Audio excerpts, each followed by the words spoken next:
So we're just 5 minutes from Haleiwa town in Waialua here, and we live on a little zone that has, I don't know, maybe like 15 ag lots. And Cole Christensen, a big wave surfer, like he was kind of one of the first ones in here about, I think, 12 years ago. And then we just moved up here about 3 years ago when Ashley, my wife's parents, bought this lot. And the minute we got up here and saw this view, we were like, we got to find a way up here. And we live right across the street in Haleiwa, for the last like 12 years prior. Right. So it's just one of those places. It's so magical. So we wanted to get up here. I mean, you say it's 5 minutes from Haleiwa, but from Haleiwa town, but it's a world away. Exactly. It feels like it's 100 miles away. I say that to everybody because it is like one of those things where like you can be in Haleiwa town kind of sitting in traffic, and stuff like that. But in the minute you kind of come out and you head towards Mount Kaala and then you come through these two gates, it's just like you're just like in like Jurassic Park or something. It's totally. Like the beauty and everything's just crazy. Yeah. So tell me about the property itself. Is it a farm? Yeah. So this is it's a ag lot, and it's 5 acres. So we have about 4 acres up top here, and then there's the hillside, and then we have access down to the river, which is the Kaukonahua stream, and you can hear it flowing right now actually. But so it's an ag lot. Yep. What do you do with it? What do you farm? I should actually let my wife answer this question, but you're welcome to if you want to get on the mic. So she so from the time we actually kind of moved up here, first thing we did was we redid this trailer here. So like I said, it was just like we needed to find a way to get up here, and so we were like, okay, like we kind of thought about doing maybe a tiny home first, and then we're like, maybe that's a little too small because we were living in a 1,400 square foot house. Okay. And so we kind of kept doing our homework, and then we came across this old office trailer that's 56 foot by 12 foot wide. It was a trucking company, and they're selling it on Craigslist. So we went down there, checked it out. We're like, okay, there's 2 bedrooms, it's about 700 square feet total. And we're like, let's get it, So we had the guys come deliver it down here to the lot. We leveled it out. And then for the most part, we worked on it for about over a year, just trying to get it livable, because there was only just like a couple small windows on it. There was two like rooms on each side that were just kind of offices. So we needed to make it feel like a home. So we added a roof, redid the siding, added windows, added plumbing, and then the one thing about up here is fully off the grid. So there's no Hawaiian Electric tie-in. So we have solar. So we have obviously powered by the sun, and then we have an inverter, and then we have batteries as well. So in the nighttime we're living off the batteries, in the daytime we're living off the sun. Wow. But what are we farming? Okay, so I got off the subject a little bit there, but so we're farming.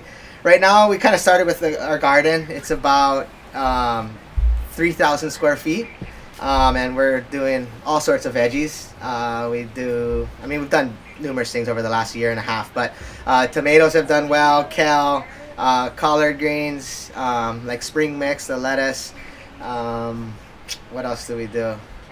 Carrots, green beans, spinach.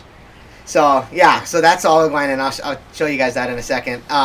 So we started with that, and we're still doing that. So we're kind of ramping that up right now because we're in the process of actually starting a little farm business, which is Beach to Farm, kind of our name of our Instagram and our thing. So we're gonna start to sell some of the stuff. But then we got about 30 fruit trees in the ground. So we got mango, we got oranges, lemons, limes, ulu, which is breadfruit. Avocado, lychee. Were those trees there already? No. You guys planted all that? So we planted all. Holy cow! You said mango, yeah. And then we kind of. So my brother-in-law, Ashley's brother, moved up here, and he's really into doing the animals. So we always kind of had like laying hens and stuff like that. But when he moved up here, he did a similar thing to us, and he lives on the other side of the lot where he redid an office trailer. Made a little 2-bedroom, and he moved up here, and he's really into doing the animals. So now we have sheep, we have pygmy goats, we have chickens, we have ducks, we have rabbits, and dogs. Gotta have the dogs. Yeah. What's the plan for all that stuff? Is it to just harvest and sell? And what about the animals? Yeah, so a little bit of both. So we have sheep. We have about 10 sheep now. We just had like 4 babies, but we harvested 2 of them recently, and for meat, and that was pretty awesome. And then we also did meat chickens. So we did the cross, Cornish cross, where we just raised those ones for meat, which is pretty awesome because they're about 8 to 10 weeks, and then we basically have like 4 months of chicken in the freezer. Holy so cow. we harvested about 23 of those. That was about 2 weeks ago. Meat for our whole family. Meat for our whole family. Extended family. Yeah. Yeah. What I guess this applies to everything that you said, but who's doing all the work? Like, did you learn to butcher animals? Okay. Did you learn to retrofit the trailer? Like, what's... So we've had Can you take photos along the way? we've had a ton of help along the way. Just from the time we built the trailer. Sorry, that's my dog. No, it's cool. from It the adds time ambiance to the recording. Totally. Get all the background too, if you don't mind. So, Yeah, okay. with the trailer, my buddy Aaron Gold, like he's a big wave surfer and a super amazing guy. He's helped us out a lot. Like he helped me kind of get the trailer in the spot and level it out, and then he was the first one to help me with the roof and just kind of show me basic carpentry stuff and all that stuff. So he helped a lot, and then with the farm stuff and the ag stuff, Ashley took a class. It's called Go Farm Hawaii. It's like a UH program. It's actually right down the road here in Waialua, and it was like a 6-month class where they teach you how to basically commercial farm, grow everything. They don't really teach you so much about the animals, but that kind of stuff we kind of just go on YouTube and then just kind of learn about like what the sheep need or what the chickens need or the rabbits or whatnot. So, but yeah, just a lot of friends have helped us kind of build this thing out and kind of taught me a lot. So like now I can kind of actually be pretty handy when before I definitely was not handy at all. Yeah. I could change a light bulb. That's about it. Probably. Sure. Yeah. I would think now's a good time to be able to learn everything on your own with YouTube and all of that stuff. Exactly. Yeah. So we're constantly on YouTube if there's something wrong with the sheep or the chicken or even the gardening. Ashley's learned so much about the farm stuff and kind of doing the organic practices that like she knows enough about that. So now it's just YouTube for everything else for the most part. How do you even map out what to plant and how much of each thing to plant and what the market's needs are going to be? Was there a strategy, or do you consult with somebody based on what soil types you have and that? You want to answer this? Yeah, come on and get on the mic if you don't mind. If it's okay with you, I don't know. No, of course. Podcast, so you can I edit am it. going to ask you about surfing too at some Yeah. point. Though. Okay. No worries. Look at her like. The Go Farm program I was in actually taught us all about that. Okay. So it taught us the whole like introductory process first, and then we got to learn like everything, how long it takes to grow tomatoes and carrots, how many seeds you need for how much space you need. Yeah, exactly. And then so I learned a lot of that through the school, and so now what I'm working on is that's our nephew running. Oh, is it? Screaming. Sounds like an animal. So now I'm trying to learn just like how much we eat.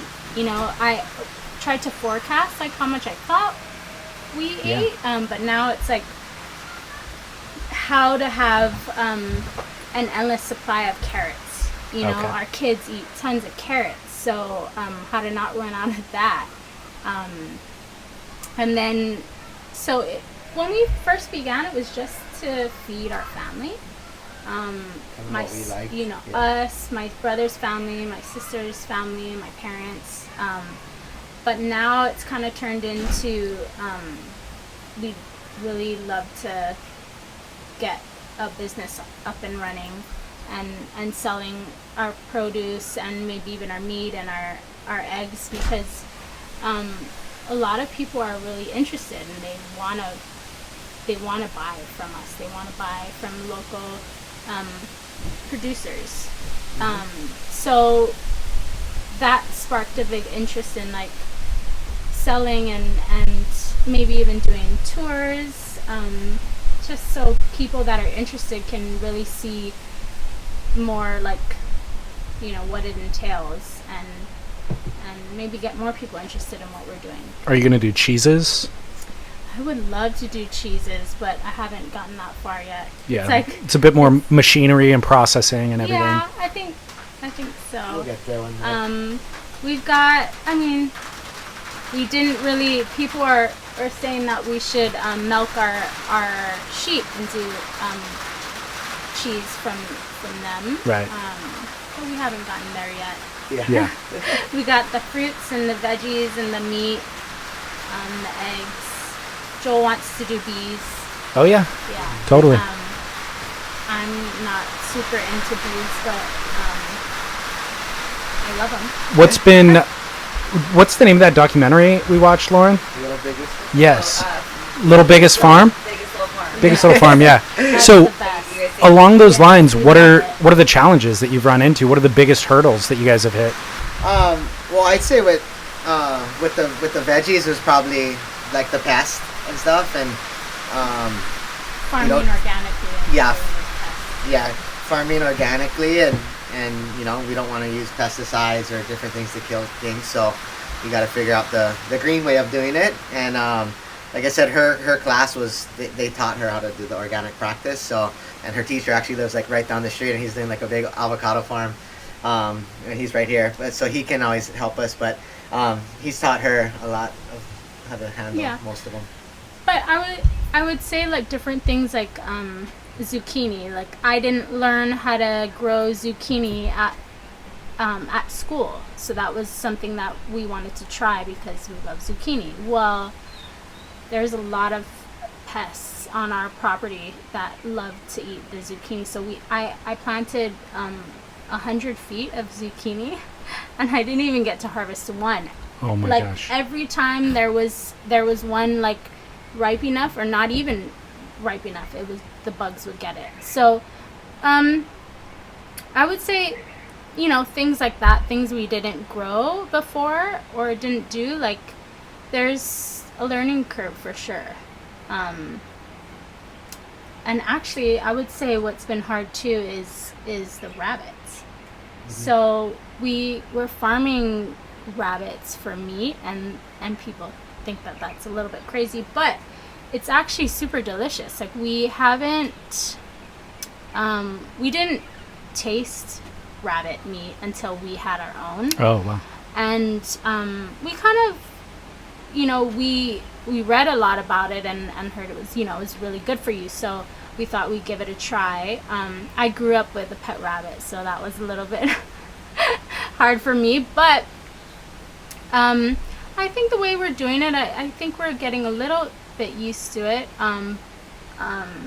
But the thing with the rabbits, we thought it was going to be easy because everyone says like, oh, they reproduce like crazy, so that was going to be the easiest thing to like be self-sustainable. But we've had 2 litters, and the female rabbit eats the babies. Really? Oh my gosh! How traumatizing is that for the kids? They were baffled. They were crying. Yeah. And then we thought, okay, she got pregnant again, and she did it again. So, we didn't learn that. So we were reading, and like, it's actually a thing. Oh, is it? So they say to get rid of that female. If she keeps eating her babies, she may continue to do that. So she's just a bad egg. She's just not good. So that's been weird. So then we were left, when we started out, we were left with 1 female, and then she wouldn't get pregnant. So now we're up to 6 females and 2 males, and we still have not had a successful litter. So that to me is... Yeah, it's unexpected. Yeah, strange. So we tried the whole, calendar and putting them together and seeing if the male and the female will take, and that still, we still do not have a pregnant female. So we have the males separated, and we have like a big rabbit colony. Another thing that we really want to do is just like, if we're farming these animals for meat, we just want to make sure that they're having like the best life they can possibly have. So we made this rabbit colony, so they just run around, all day having like we think a great life. You know, they're not just caged up. But the males, we did have them separated because we read that was the best. But I think we're coming to a point where we're just going to let the males in with the females and see if they can just naturally do it on their own. Okay. And then we can finally have some babies. Right. How do you guys navigate that, the ethical part of the butchering? Like, did you guys grow up butchering? Did you have to learn that? Is it an issue even, or does it feel natural? We did not grow up butchering any animals. My dad used to fish a lot. We had a fishing boat. My brother fishes a bunch too, so that's kind of all it was. My brother in college went to UH Hilo, so he started hunting a bunch. So that was kind of like our end. Joel and I were not like wanting anything to do with butchering the animals. But so that was interesting, but now I haven't killed an animal yet. My brother and Joel did a few roosters. They were mean, so he was okay with that. But it's kind of, my brother kind of does the killing, and then Joel and I will help butcher, clean the meat. But it is like a sad day. Are you gonna kill one eventually? I would assume it'll fall in your hands at some point. Yeah. How do you feel about it? I feel a little sad. Like, it's not, well, the chickens not so much, and probably not even the ducks, but the sheep, like, that's like I love the sheep Because they have more personality? Yeah, they're just like gentle, and their eyes are really sweet, and they're just like, they're so trusting. It feels sad. Yeah. So that one, I don't think I'll ever do that unless, like, my kids are starving or something. Sure. Other than that, I'll let everyone else do that. But I can clean it after it's done. That's okay for me. I don't want to eat lamb that same day we process it, or even chicken. Like, we're just like, I don't want to eat chicken that day. Interesting. I think it's pretty crazy because for being up here for such a short time, like, we never would have thought like we would be kind of doing that, but it kind of just came with the farm. And like I said, Ashley's brother was not like he was into killing animals, but like he was into raising animals, and then for meat and whatnot. So it is a tricky time when it comes time to, like, okay, it's time to harvest 23 chickens. You're kind of like, okay, like on a Friday, you're like, all right, that's kind of 23, that's a lot of chickens, and then, but once you kind of get going, and honestly, like, initially the kids were kind of tripped out with a few of them, but for the most part, like, they kind of understand, like, what we're doing. And for us, it's like, we want to be self-sustainable, and like, like, we raise the sheep up from the time they're little babies. Same with the chickens. We know exactly what we fed them, and it's just kind of one of those things where it's like, we're doing it all. And it's like, raised it all the way up, and then we're feeding the family. Mm-hmm. And it's like, it's just part of life, you know what I mean? And they understand it more now because they see Uncle Tyler or myself actually kind of kill the animal. But at the end of the day, like, there's dinner that night, and they understand where it comes from, and it's like, okay, well, this is the process on when it comes time to doing a sheep or and harvesting also, a chicken. Yeah, and the kids know that, like, they're not allowed to kill any animal unless they're going to eat it. Right. And that, I think, is important. For sure. We were like, we teased, like, oh my gosh, I hope we're not like raising serial killers right. or something. Well, it's the opposite of that. It's more humane. Yeah. To be honest, like, when I hear Shane Dorian or Healy talking about hunting, Mm-hmm. It's more ethical than what we're doing, living in a city, having zero connection to the land and zero connection to the animals that you're eating. It's bizarre that we've worked ourselves into a society where you're that far disconnected from it, And those guys talk about, obviously respecting the animal and giving it a respectable death and all that sort of stuff. That makes sense to me. So I think it's actually logical to give the kids that sort of understanding of the life cycle and our place in that, There's a tremendous amount. It seems like this would be an endless amount of work. Like you both could work all day, every day, and not really keep up with everything. Mm-hmm. Are you trying to maintain day jobs during this, or is this just aiming towards selling everything eventually, and this would be the business, selling all the produce eventually? Yeah, that's a funny question, but yeah. So I mean, Ashley, right when we kind of moved up here, like Ashley kind of transitioned out of like her full-time job, which was kind of managing rentals and cleaning rentals, and she had her sisters kind of helping her run point on that. But so she was pretty much full-time working, and then when she got up here, it was like, she wanted to kind of do the farm thing. Like obviously for me, like technically have a full-time job.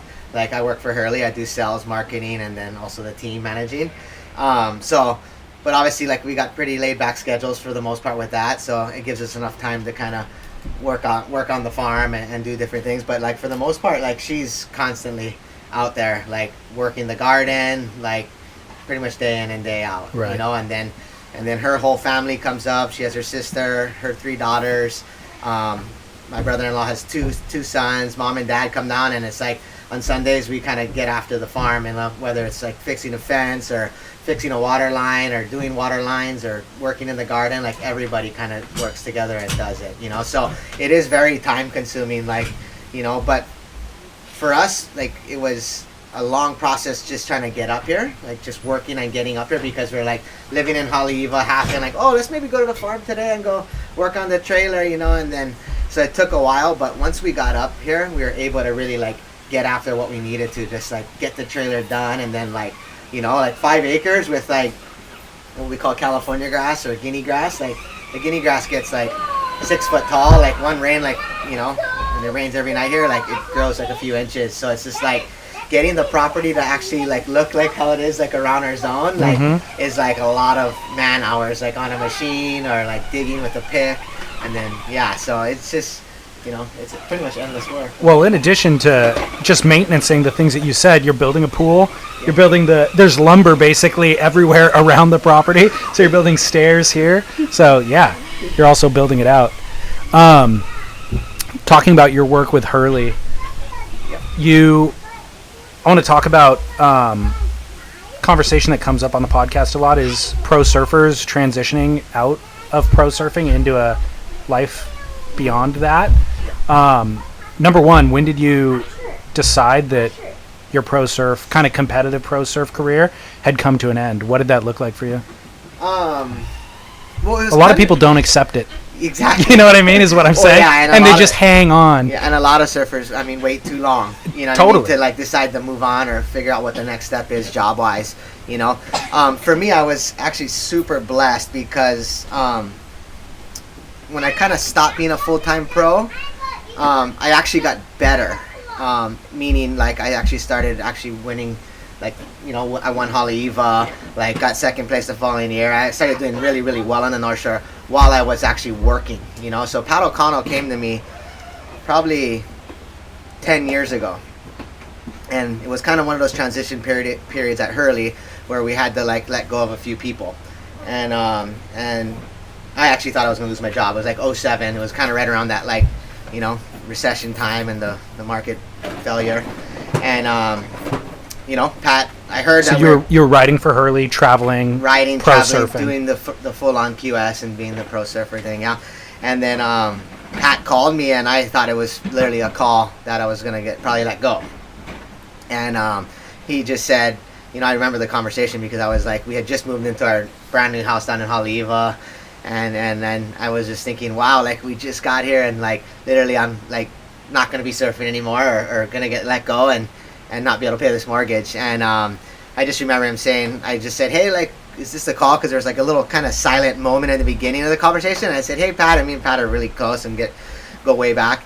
And I was like, hey Pat, is this the call? Like, you know, and he's like, oh no, and he just kind of said like, hey, like, just letting you know, like, you know, we're going through a little transition period. We have to let a few people go, but I want you to take on a little bit bigger role, you know, and like I want you to like help out around Hawaii, kind of meaning like taking on like team manager roles. And I was kind of like, yeah, no problem, like for sure, you know. So that was about 10 years ago, and like I said, there was a gap there from like that time till when I started doing the team managing and working for Hurley as well as surfing for him, when I actually kind of started doing really well and won Haleiwa, and just was doing well as like a Hawaii regional surfer, you know, when Triple Crown came around, or surfing pipe and backdoor and all that. That was kind of my deal.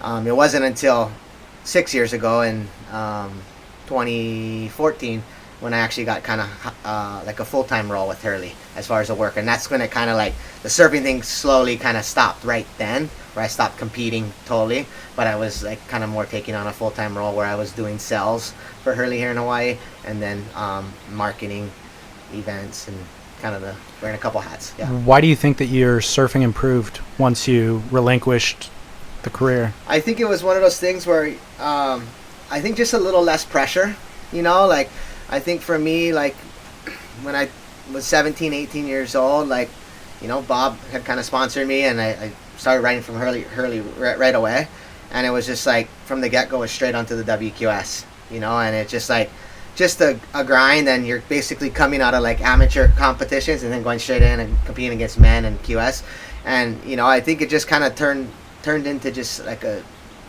grind out there, you know, and like ups and downs, you know, a couple good results, but never really enough. Came close to making the tour, like got like 27th, I think, one year. Like at that time, they were taking 16 to go onto the tour, but it just kind of got like a little bit overwhelming, and I think it was just a little bit of pressure for sure. And then the minute I kind of got the working role, I feel like it was like, okay, well, maybe I don't need to like be such a gnarly like pro surfer now. I don't really necessarily need to get the results if I'm actually doing my job and running the team and building a program here in Hawaii for Hurley. Like, I'm all good, you know. So I don't know, or maybe I just got older and stronger and got better. But, I think it is the headspace thing, because you see that happen all the time. Mm-hmm. You know, as soon as somebody stops trying is when they start, or stops trying is when they do well in contests. So how do you, based on what you learned there, how do you communicate that and convey that to youth that you work with who's actually in the grind? Yeah. You know, well, for me, with the kids that I've kind of sponsored, and, you know, like, for example, like Eli Hanneman, everybody knows Eli Hanneman, kind of one of the top up-and-coming surfers from like, I literally sponsored him when he was 7 years old, you know. But just in general, with all the kids that I sponsor and kind of coach or whatnot and try and give them guidance, you know, is trying to get them to understand that, like, hey, like, this surfing thing is amazing, but at the end of the day, like, you know, when you're 17, 18 years old, like, it's not everybody's going to be a pro surfer, you know. So like, and it's hard to tell the kids that, but I try and relate that to the parents more so, because like the parents are kind of usually the ones that are like, oh, they think their kid's maybe going to be the next John or whatnot, but in reality it's like, you know, maybe not going to happen, and it's hard. But, you know, I think what's going on right now in this generation a little bit is like, a lot of times from a young age, these parents pull their kids because they want their kid to be a professional surfer when they're 10, 11 years old, and then they, you know, they're in homeschool and all they're doing is surfing, and then, you know, a little bit of they get a little bit ahead of themselves and you know, forget about like what real life is going to be like if they don't become a professional surfer.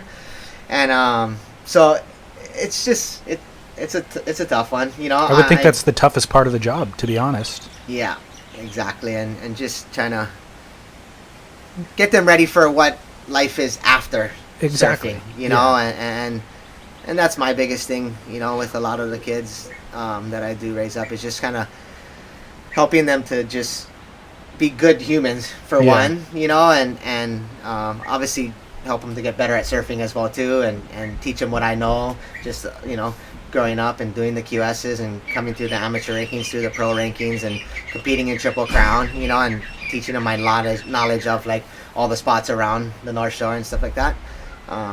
Why do you think Pat enlisted you for that role? That's a good question.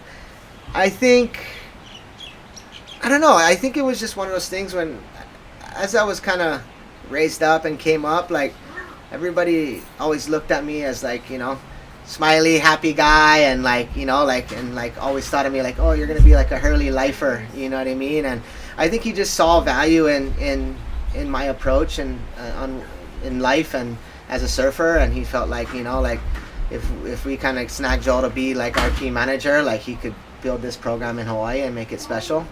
So I think he just saw potential in me, maybe.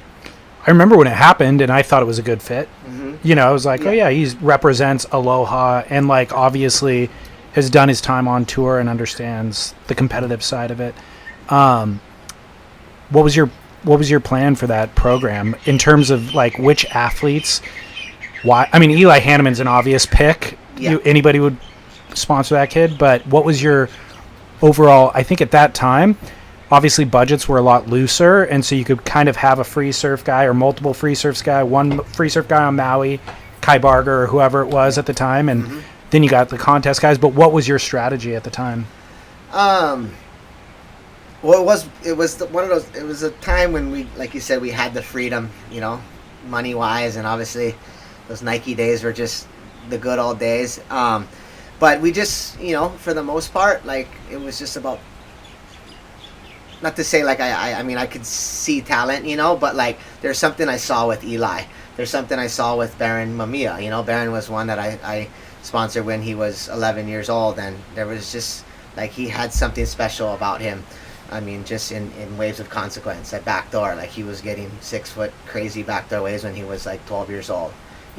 So I saw the talent, and but in general, as with the program itself, like obviously it got bigger and bigger.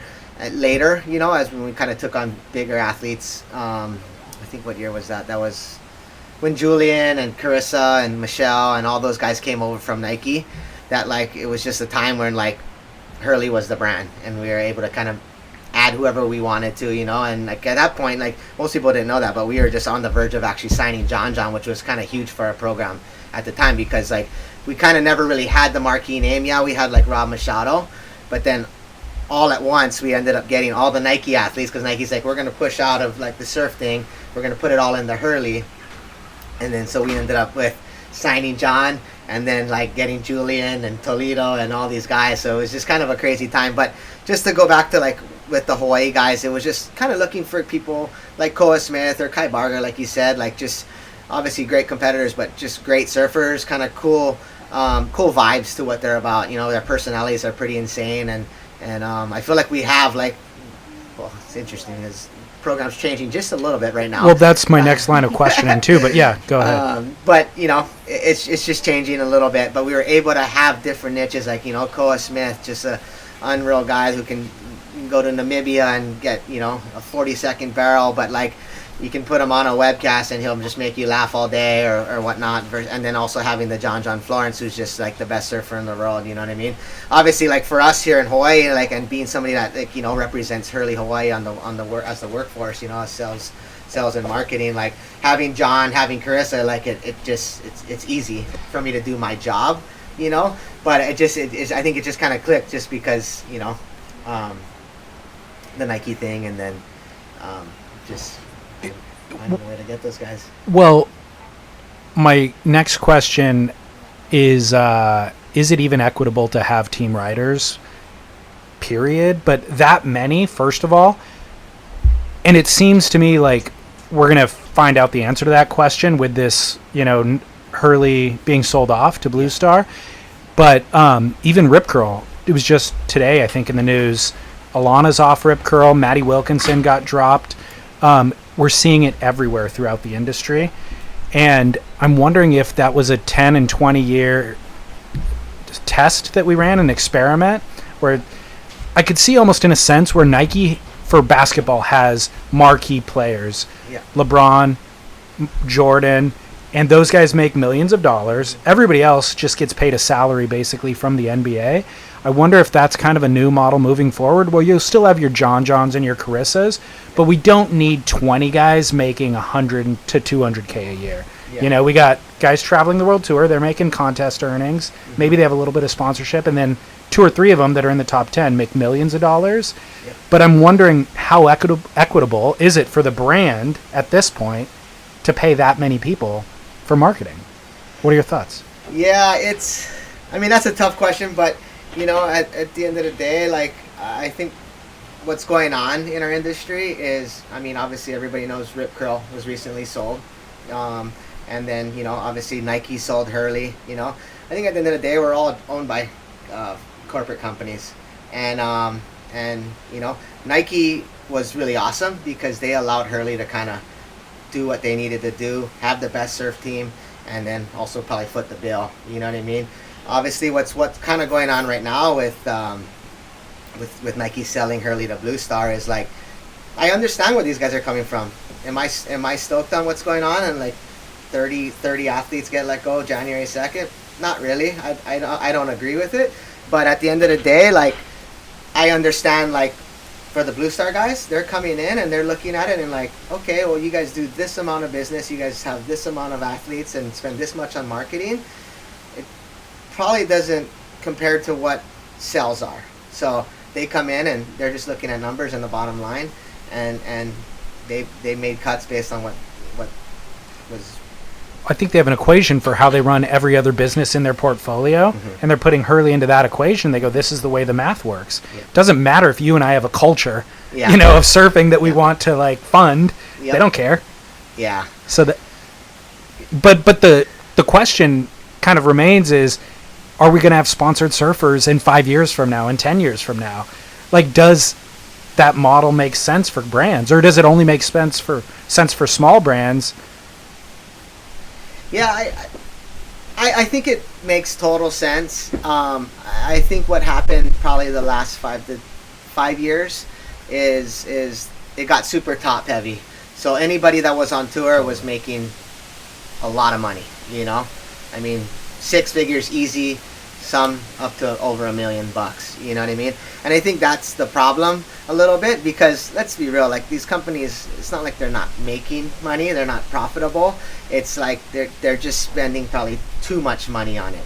So to talk about like maybe like all these guys, not necessarily having the smaller athletes as well, surf athletes, but I think like if you kind of start to not have the bigger ones, you can actually reel it back in and have the smaller ones. And like I said, from the beginning, like with Bob and Hurley, like, we never really had a big name until Ramachado, was huge, and obviously like, a face of Hurley from the get-go, but we never really had huge names until like what I spoke about with, as far as when Nike kind of said, hey, we're gonna let Hurley focus on the surf thing, you guys have Julian, you have John, and that was 5 or 6 years ago, but before then it was kind of smaller names, like, we had Ace Buckin, or we Malloy Brothers and stuff like that. We never really had big names, but yet we were still very successful and did well. So to answer your question, well, there's another detail I'd love to hear you weigh in on, which is, does it make any sense at all, or does it benefit anybody other than the brand to pay a kid, let's say a 13-year-old kid, thousands of dollars a month to surf? I question whether the kid's a better surfer with that. You know what I mean? Like, because when you look at the guys who are winning titles now, they're guys who had a lot of grit in their childhood. The Adriano won one, but even Gabriel Medina, Idolo, like, they weren't big moneyed contracts. They kind of showed up when they were 16 or 17 or 18 or something, and that all of that grit has helped them thrive once the earning starts. But I look at plucking a kid from a really young age and kind of catering him along the way, he or she, and like, don't have to worry about figuring out rental cars, don't have to worry about hotels, don't have to worry about your diet, we're going to bring a diet. I don't know that serves them well in the end. It serves them well up until like 18, but then when you're on tour grinding it out for a world title, there's a difference between winning a world title or just staying in the 10 to 20 range, on tour. What are your thoughts? Can you do both things? It's just a hard one, I think, because from the time I kind of took on being a team manager for here in Hawaii, it was like Pat wanted me to kind of get the best kids, and but to your point, and like, this can kind of stem from like me and like my crew of surfers that I grew up with, whether it's Fred Patachia or Sean Moody or Jason Shibata, Keiko Bakalso. It's like, it's one of those things where it's like, you can look at Adriano and you can look at a lot of Brazilian guys that kind of are raised up with basically nothing. All they have is surfing and how they're gonna get to this place and how they're gonna win and make a check. Coming from Hawaii, like, it's totally different. Like, you know, like, we're all pretty blessed for the most part. Like, most of us grew up on the North Shore. I mean, I grew up on the South Side, but like parents had decent jobs, like nice house, like, you know, like blessed with good waves too. Blessed with good waves, you know.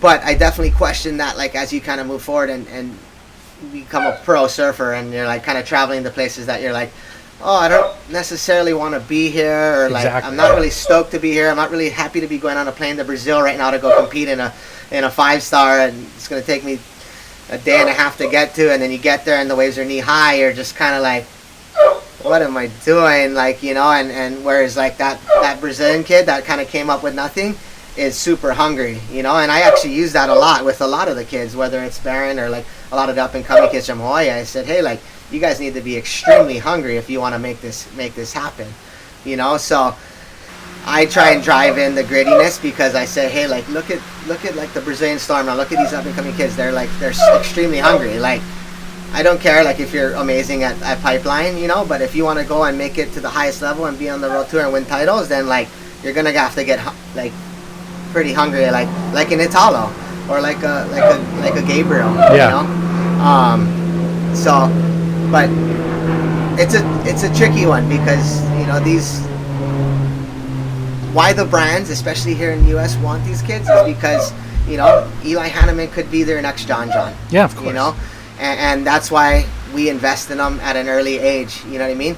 Are we turning the dial on Eli Hanneman? Probably, maybe right now, because he has a huge following on Instagram, and he's a great kid, and he represents the brand well. Like, so like now we're starting to see probably value in it, you know. But yeah, to answer your question, the bigger picture, like, it's a tough one, because, like, you know, I see the sell side, because I've been doing it now for 5 or 6 years now, and like, you know, John, I can honestly say, like, his product sells, he turns the dial, you know. But having 20 athletes, I don't know. Right.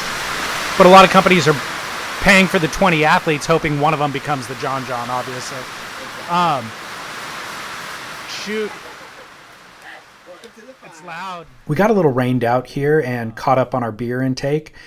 But when the rain let up, I asked Joel if he still finds time to surf. But yeah, I have to find time just for my wife's sanity too. Like, if I'm not surfing, like, I'm grumpy, you know. So and like, that's the beauty of living right here in this close to the beach. It's like, you know, in the winter we have 6 to 8 months of pretty good waves, or nonstop waves, that's for sure. So I'll find time to surf, and then, you know, mixed in with working and taking the kids to school and farming, like, we find the time for sure. Have you ever seen him grumpy? He said he gets grumpy if he doesn't surf. I've never seen him anything other than smile. Yeah. He gets grumpy. Really? But rarely. And that's definitely due to not surfing. But Yeah. How is it raising kids up here? I mean, this has to be the most... when you guys are looking at... I mean, raising kids on the North Shore is good no matter what, I would imagine. But how important was this move onto the farm and into this space, or how much did they factor into that decision? It's got to be the best place in the world, like, for them. I mean, as far as raising the kids, like, so our kids both grew up across the street from Haleiwa, like, pretty much the best ground wave in the world. Park right there, like, we're basically 2 minutes and you're at Haleiwa, the surf spot. Amazing spot for sure, and like I said, we built that house 12 years ago, and but like I said, there's something about when you come up onto this lot, and just for the kids in general, you know, it's like, yeah, they're on their iPads sometimes or whatnot, but for the most part, like, they're raised up on the land. They have little dirt bikes. Like, Asher and Noah are trying to like grow their own like vegetables right there under their little playground, you know. So because they've seen what you guys are doing with the farm and they want to replicate that on their own. Exactly. That's insane. So it's just for me, it's like there's no better place for them to be raised up, because like they're around the animals. Yeah. The minute they come home from school, like they're immediately outside. They're not on TV. Like I said, they have iPads, but They're not on it as much as other kids, I don't think. No. But it's just a special place for them, just because like I don't think a lot of kids are raised up like on land like this, or raised up Definitely. outside. You Yeah. know. Or just like being able to know how to live. You know? I do. Like really know how to live. You know, I mean, we're not preppers or anything like that, but you know, we've as a human race got so far away from, you know, our food Yeah. and really like living. So, I mean, hopefully, like they're gonna know how to build their own house, you know, and farm their own food. Yeah. And whether they choose to or not is irrelevant, but They just still having have the skill those set. skills, and Yeah. and I think that's gonna be, it's like a very valuable life lesson. For sure. Right? Like it's hard work. Like farming is so hard. Like Joel was saying, I was cleaning vacation rentals, you know, and that's hard. You know, that's hard work. But farming is so much harder. Is it? I think it's like the sun and the heat and like just, it's hard on your body, but it's just, there's something about growing your own food and putting your hands in the soil and, you know, Yeah. doing it yourself. And, you know, hopefully like our kids will be better humans by Well, all doing of that. the discipline involved with it, there's a bunch of life lessons that you learn just from doing it that serve you no matter where you go. So, final question for everybody interviewed is just, what was the last surfboard that you rode? Are you still riding Arakawas or? No, I'm actually riding Kerry Takoro. So I've been riding for like HIC Surf Shop for almost 30 years now. So I went from like John Carper to Arakawa to Kerry Takoro for 5 years, and then back to Arakawa for 10 years, and then now Eric's kind of moved on and just kind of doing his own stuff. And so now I'm back on Kerry Takoro. So my last surfboard I rode was 510 hyper model, 18 and a half, 2.5 inches thick.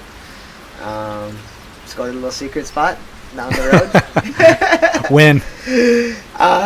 2 days ago. Before the Before wind. the north wind came and the rainstorm came. Just right down there in Mokulia. Nice. But yeah.